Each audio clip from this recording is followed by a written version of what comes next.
I'm Father Bob Stokig, rector of the Guardian Angel Cathedral in Las Vegas, Nevada, coming to you with the beginning of another series of our weekly reflections on the Sunday readings. This for September the 10th, 2023, which is the 23rd Sunday in Ordinary Time. There are a couple overarching themes in the readings this weekend, themes that are common to our human experience that sometimes make us shy about dealing with them. The first reading this weekend comes from the prophet Ezekiel. We don't hear Ezekiel too much in the regular Sunday readings of the lectionary, but this week we get an interesting and urgent announcement from Ezekiel from God.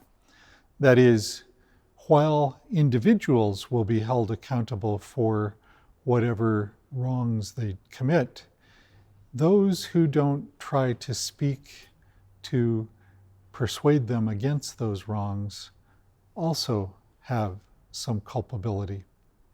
That's a dicey proposition in our culture these days, because being someone called to help someone along their own way to salvation sometimes means we have to let them know that the behavior we see from them isn't worthy of their behavior as a human being made in the image and likeness of God.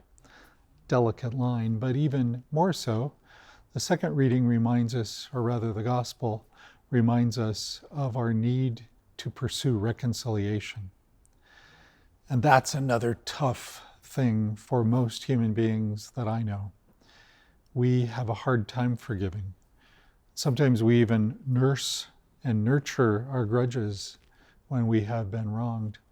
The interesting thing about reconciliation, though, is that it is an extraordinary step that the person who has been wronged that can make all the difference to the person who's committed the wrong. Think, for example, years ago when someone shot Pope John Paul II, and after he had recovered in the hospital, one of the things he did publicly was to go to the jail in which that person who shot him was, and to forgive him. What happens in reconciliation is both hearts have to be open to change for it to work.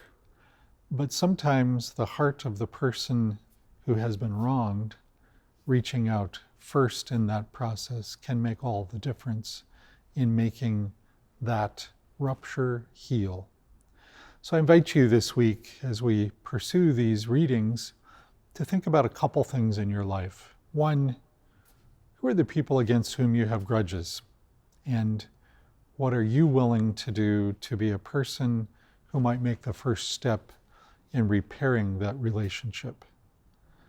Secondly, how do you respond when you know someone is going down a road that's going to lead them completely away from who they're called to be?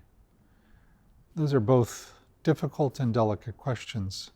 Thankfully, we hear these readings in the context of the liturgy, where we encounter God in the spoken word and the presence of our Lord Jesus in the very Eucharist we celebrate.